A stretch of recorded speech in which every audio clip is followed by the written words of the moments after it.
And my concern is the gas prices rise across the world, Europe and the US, and it's not the news, it's not on the news every single day like it was in the beginning months.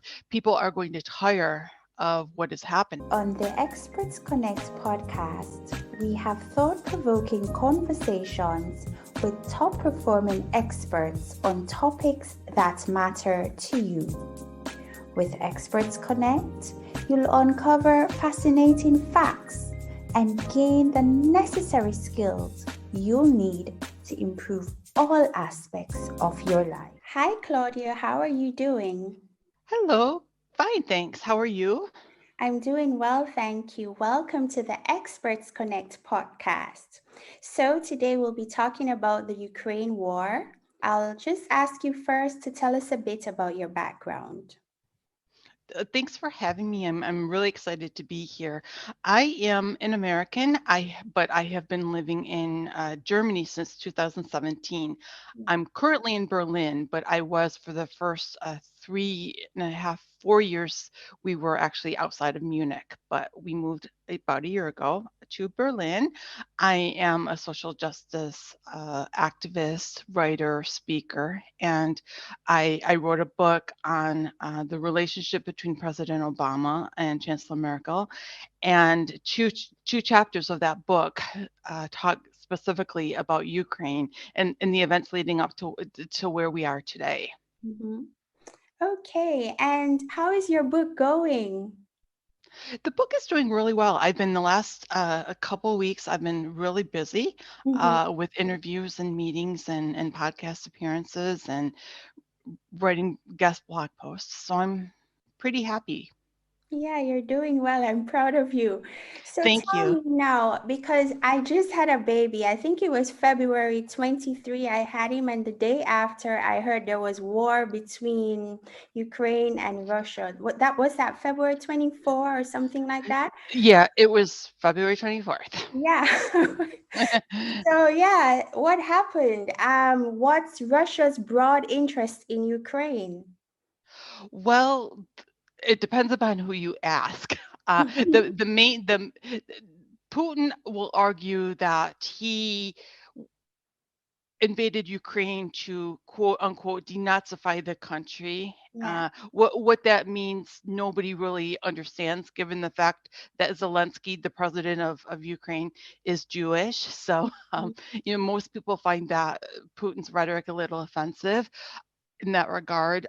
Putin also argues that one of his justifications for this special military operation, they're forbidden from calling it a war, but the special military operation is that Putin believes that the Russians who live in the Ukrainian territory, in parts of Ukraine that still speak Russian even at home or out and about in public, are being discriminated against by the Ukrainian population. So Putin's justification, if you will, is to help support these Russians who are being discriminated against by the Ukrainian government. Now, I think we all know, anyone who follows politics at all knows that Mhm. the real story behind this is that it is written in the Ukrainian constitution that Ukraine would like to join NATO, Yeah. and NATO is the nemesis of Russia.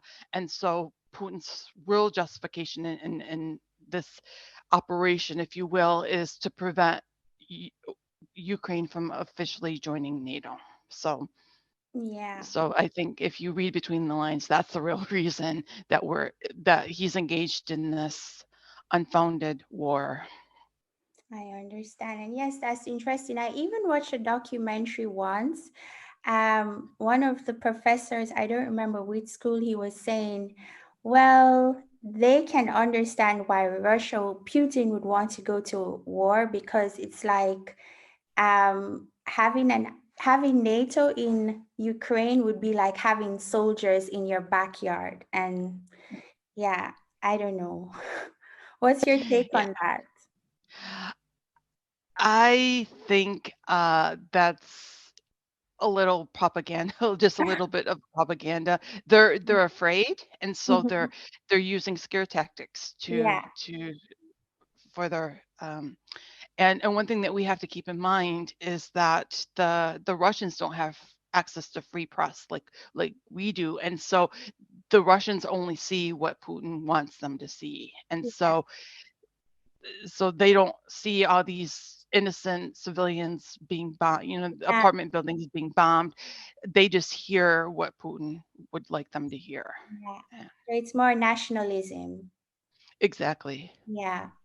And yeah, so back in 2014, Russia started moving in towards Crimea and Donbas. I think you mentioned that in your Mhm. article on teachsomebody.com. So can you please expound on that? What triggered those moves?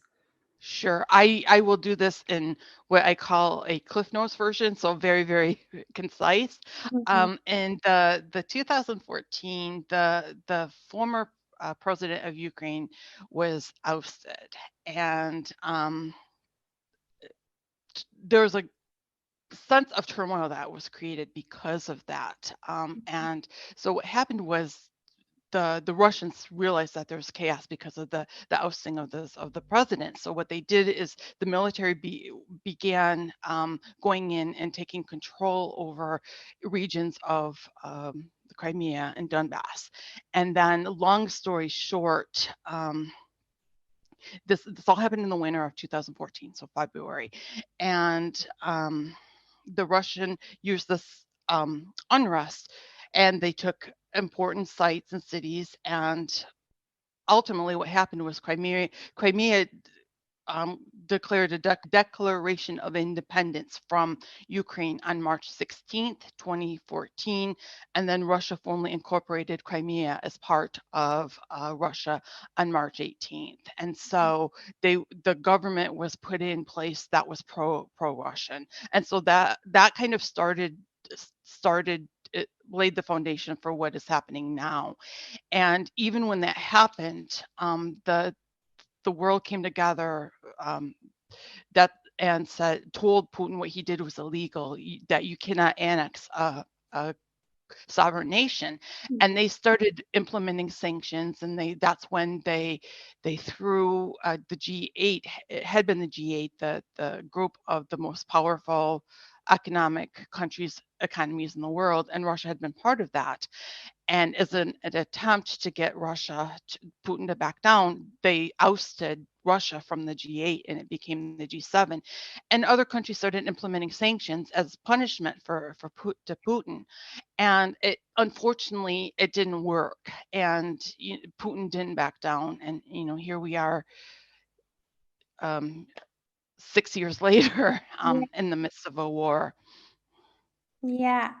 I remember in December when Joe Biden was basically warning Putin and saying, please don't invade Ukraine. And Putin was like, no, we are not going to go to war and all those things. And then in February 2022, as we discussed earlier, they started that war. So what happened in February 2022 that prompted this sudden I, invasion? you know, I can't state specifically why it was that particular date. I do know that for months and months that the intelligence communities around the world had been warning everyone, the world, particularly Zelensky, saying, Putin he's serious about this. This is not rhetoric. You need to kind of get your act together and be prepared for this. And because Putin really made no secret of it, he started sending out military tanks Yeah. in key areas,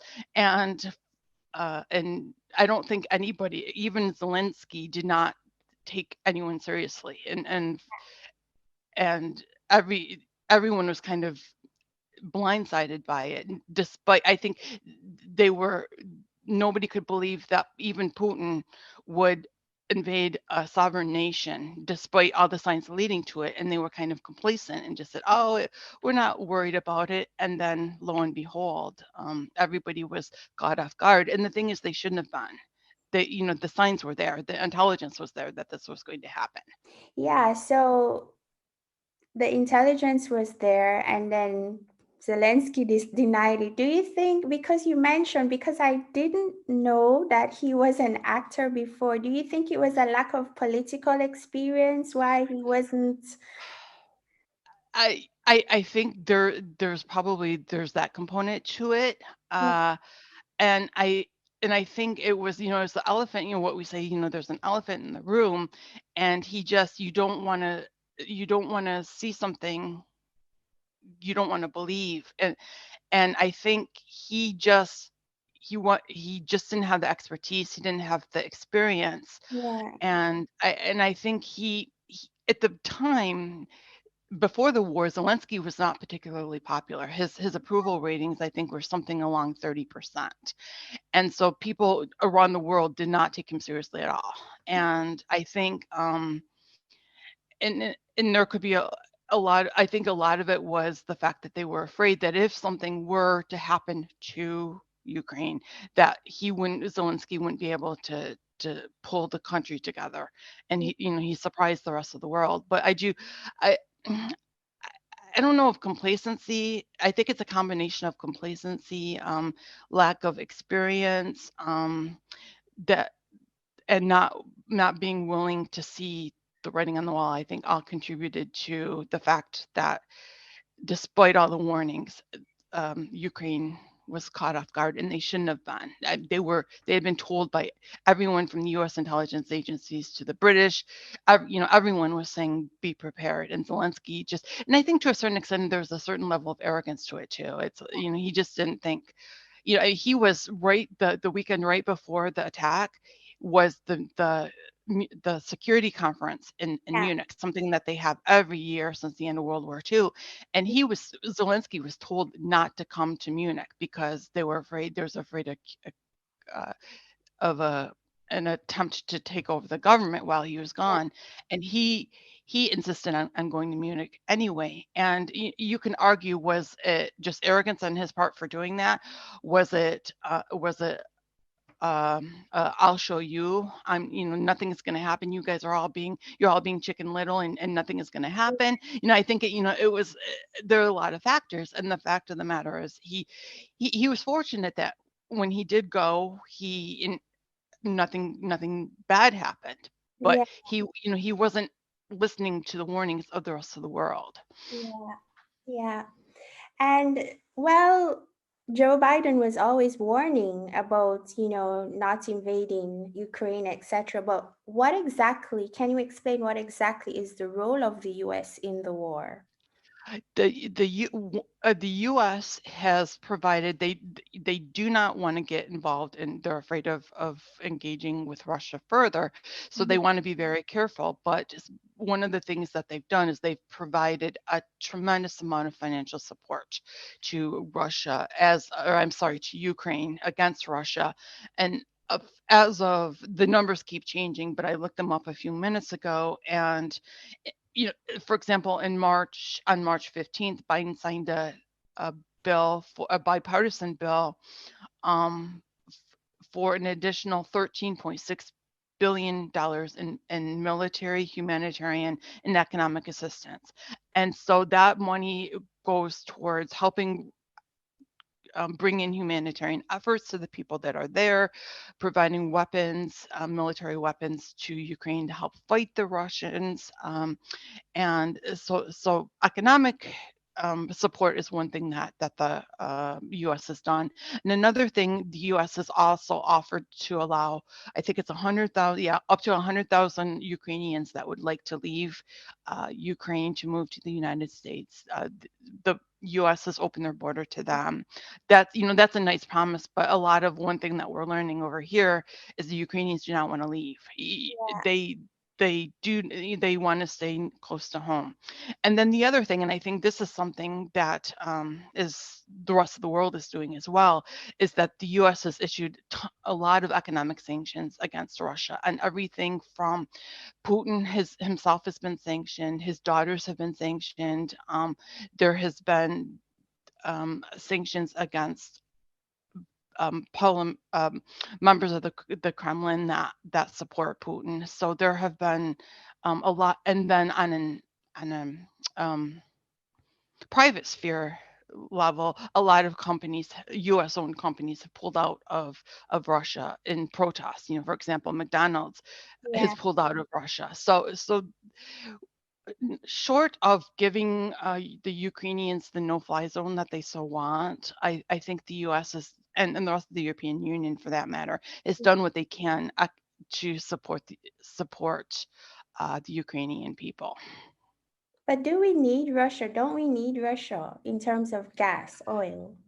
Unfortunately, yes. And this is something, this has been my big point of contention, is, quite honestly, I think that in 2014, when the Ukrainians, when the Russians invaded Crimea for the first time, the Europeans should have started making alternative plans to back away from Russia for nuclear and energy, for this very reason, Yeah, because so we had a warning, and now the rest of the world, Germany in particular, is running around acting like they're totally caught off guard, yeah, and what they should, and now scrambling. They don't want to sanction Russia too heavily because they need Russia for energy. yeah. And it's something, if they had started 6 or 7 years ago trying to break away from this, we wouldn't be in the same position. We would have alternatives now in place instead of and so that's one area I think the world could have done a better job of preparing itself for Yeah, the because mess the we're in. intelligence was there. Yeah, so, and Yeah. another thing that I was thinking about, because you have different world powers that they're playing kind of like hide and seek. Some are not really saying anything or treading very lightly, like China, Turkey. What do you think?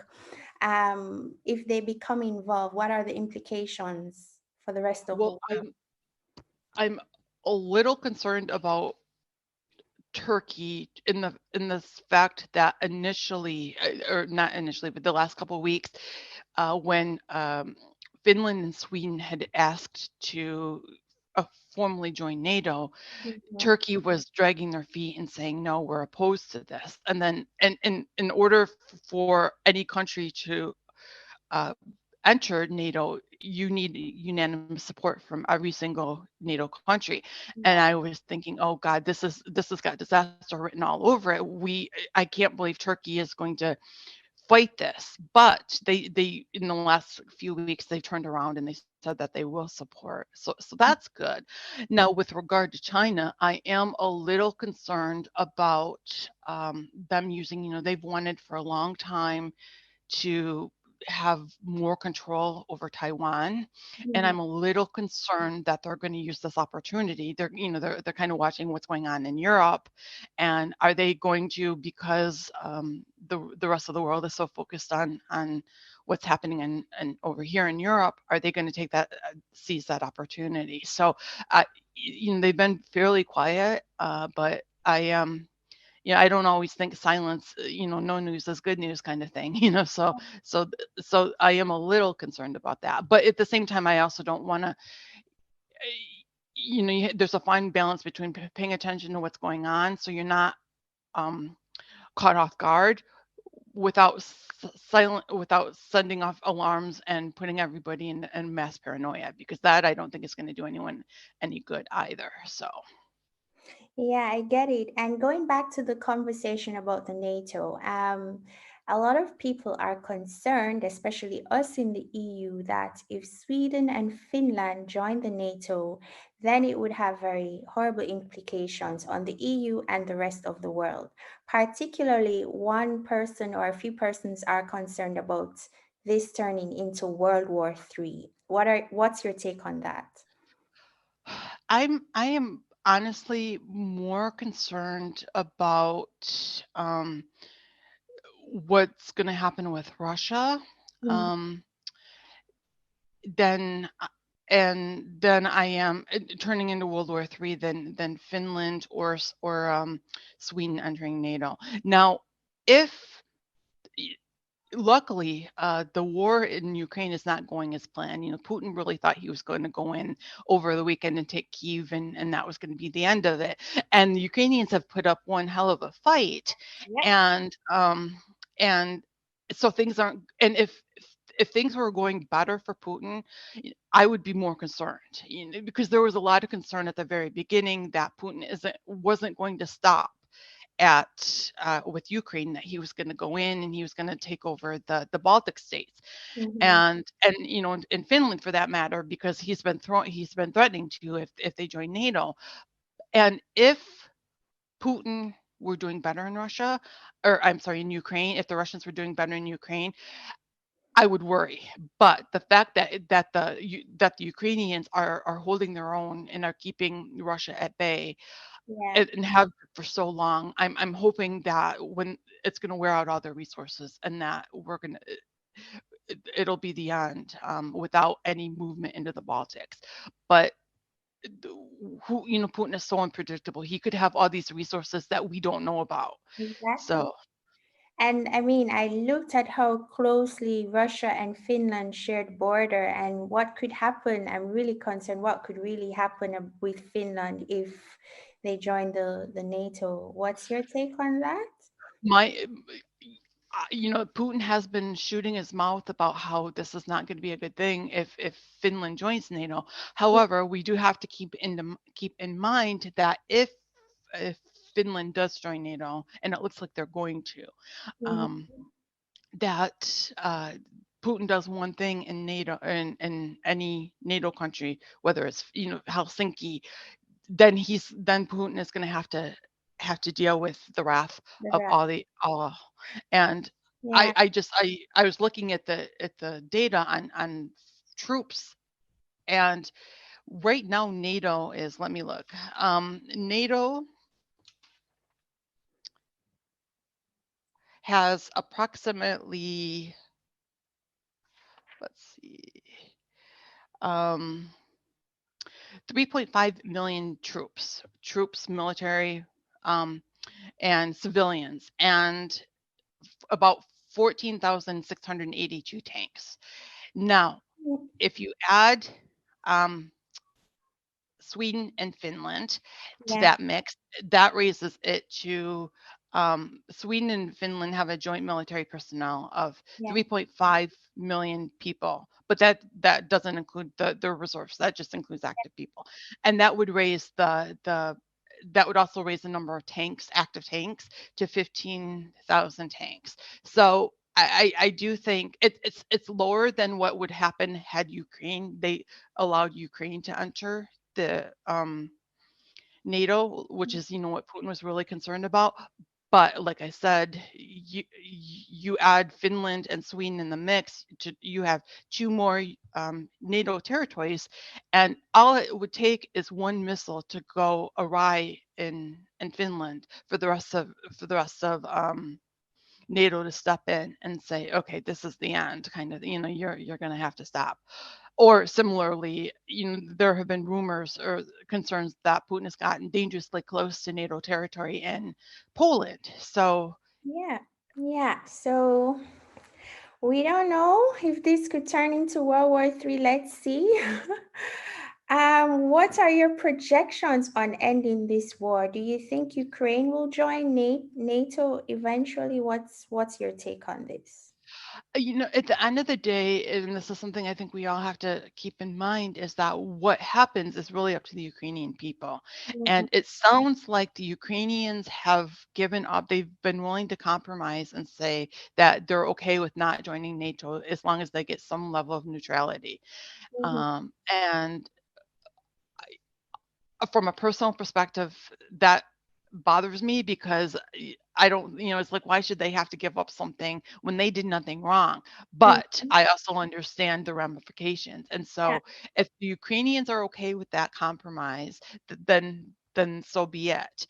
But I do think that I, you know, I, Zelensky is predicting that it's going to be another probably 2 years of this, and my concern is the gas prices rise across the world, Europe and the U.S., and it's not the news. It's not on the news every single day like it was in the beginning months. People are going to tire of what is happening. They're going to get tired having to pay higher fuel prices, or if there are shortages because of lack of supply of energy and resources, Yeah. people are going to the Ukrainian people are going to lose the support of the rest of European countries, and there might be some pressure on Ukraine to end the war sooner rather than later. And that kind of, for me as a humanitarian, that's my biggest concern, is that people are going to lose sight of at the end result. And I'm afraid that I don't think, it would be wonderful for, if at the when all is said and done, if Crimea could go back to Ukraine where it belongs, if that's what the people so desire. But I am afraid that when this is all said and done, that Russia's going to gain a little bit more territory, but they're still going to keep control of Crimea, and they're going to prevent Ukraine from joining NATO. Yeah. And it's disappointing, but but that's really, it's for us to say, when we're not the ones seeing the bloodshed. Yeah. We're not, our country hasn't been devastated. So, but I do think it's up to the rest of the world to, whatever Ukraine decides, however they want to end it, support them. And once the war's ended, I do think we need a lot of, very similar to what we did at the end of World War II with Marshall Plan type of funding, go in and help. I think we owe it to the Ukrainian people to go in and help them rebuild. Exactly. Yeah, I 100% agree with you. And to conclude our discussion about the war between Ukraine and Russia, what lessons can we learn from this war? I think the biggest lesson we can learn is, the Ukrainian people can teach the rest of the world a lot about democracy and a lot about fighting for freedom. Living in the United States, being an American, I've seen Americans take democracy for granted. People don't vote. They don't do what they're supposed to do. They assume that rights that we had are always going to be there, and so they get complacent and they don't do anything. And I think one of the lessons we can learn from the Ukrainians is that the, the Ukrainian people prior to this war were a sovereign nation minding their own business. They had a democratically elected government, and they were doing everything they could to function successfully. And they were attacked, and on and they have fought. People, Zelensky was offered on the very opening days of the war. Zelensky was offered safe haven in another country, and he said absolutely not. And he's like, I need ammunition, not a ride. And he's not in hiding. He goes out and he talks to his people, sometimes from a bunker, sometimes in the middle of the Yeah. street. But he shows leadership. He shows this is what a leader does when faced with challenges. And the Ukrainians are not giving up. You hear stories of them destroying their own bridges, that include which ends up being a suicide mission. But they would rather do that than to let the Soviet or the Russian troops advance. So there we're also seeing a lot of cases where, even though people had originally fled because it wasn't safe, they're going back. They want to go back to their own country, even though it's not necessarily safe. So I really think the Ukrainian people can teach the rest of the world that democracy is not something you take for granted. It's something you have to fight for, and it's worth fighting for if you believe in your country and your culture and your values. Yes, I agree. And you wrote a book, or you're writing a book. Can you give us an overview of what it's about and when it will be released? Yes, I wrote a book. It was released last October. It's Yeah. called, Dear Barack: The Extraordinary Partnership of Barack Obama and Angela Merkel. Mhm. And I wrote it in part because I was concerned. I saw what was happening with Brexit, with the French election at the time in 2017, the election there, and with Trump. And I was concerned with, Trump's rhetoric about NATO and how it was obsolete, and he wanted to remove the US from NATO. And it was concerning to me. And so The thesis of the book is twofold. One, it is the personal relationship between President Obama and Angela Merkel. The two of them were of different political ideologies. Obama was center left, Merkel was center right.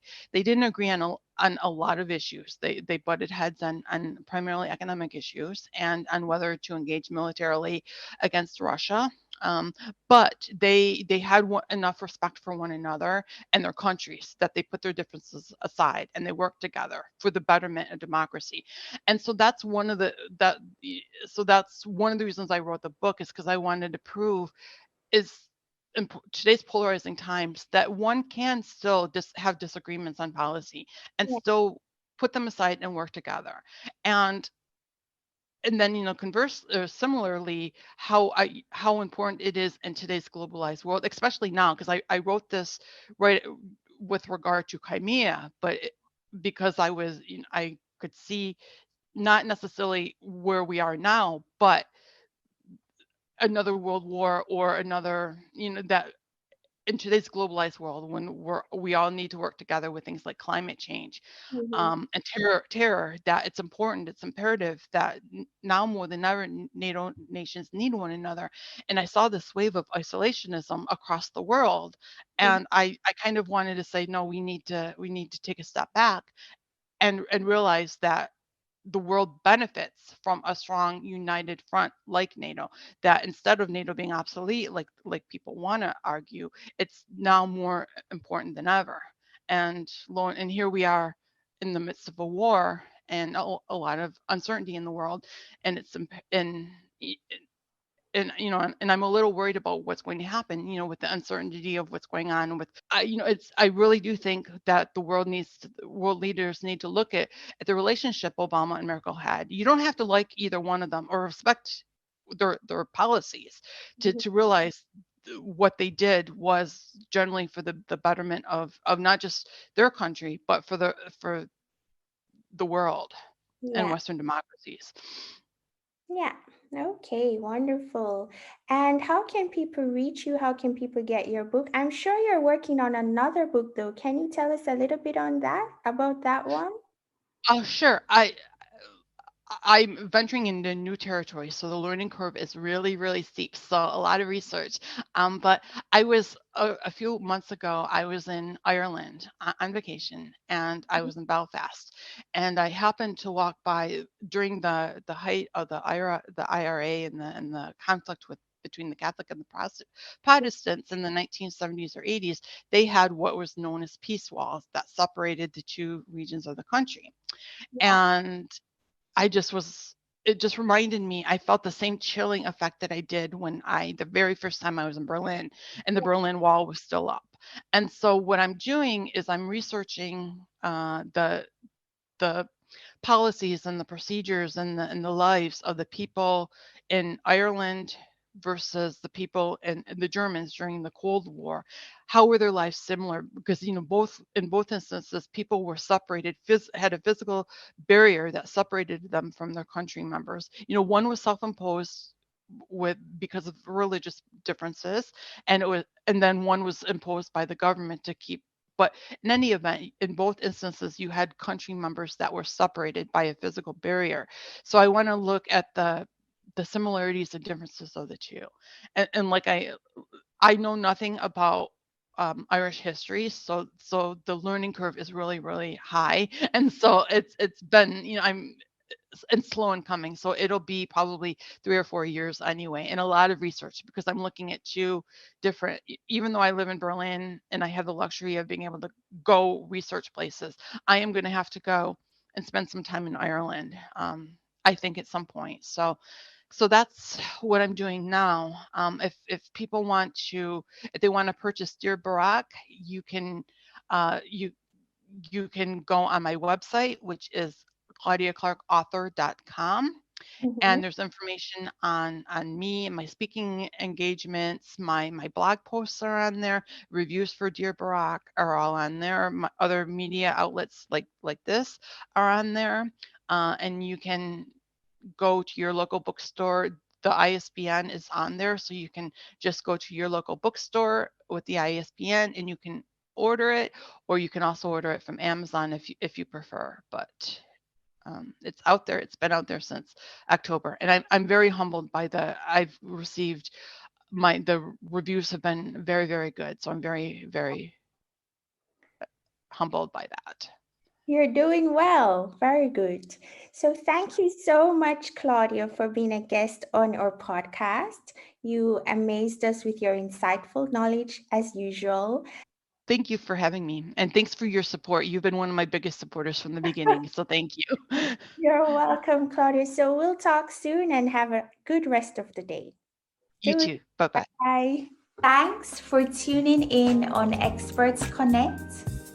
Please head on over to TeachSomebody.com and give us an applause. You may share your comments and ask your questions in the comment section. Please subscribe to us on YouTube, as well as follow us on Spotify, Apple, and Google Podcasts. You can also follow me on Instagram at Davis-Owusu. Have a lovely rest of the week. Bye.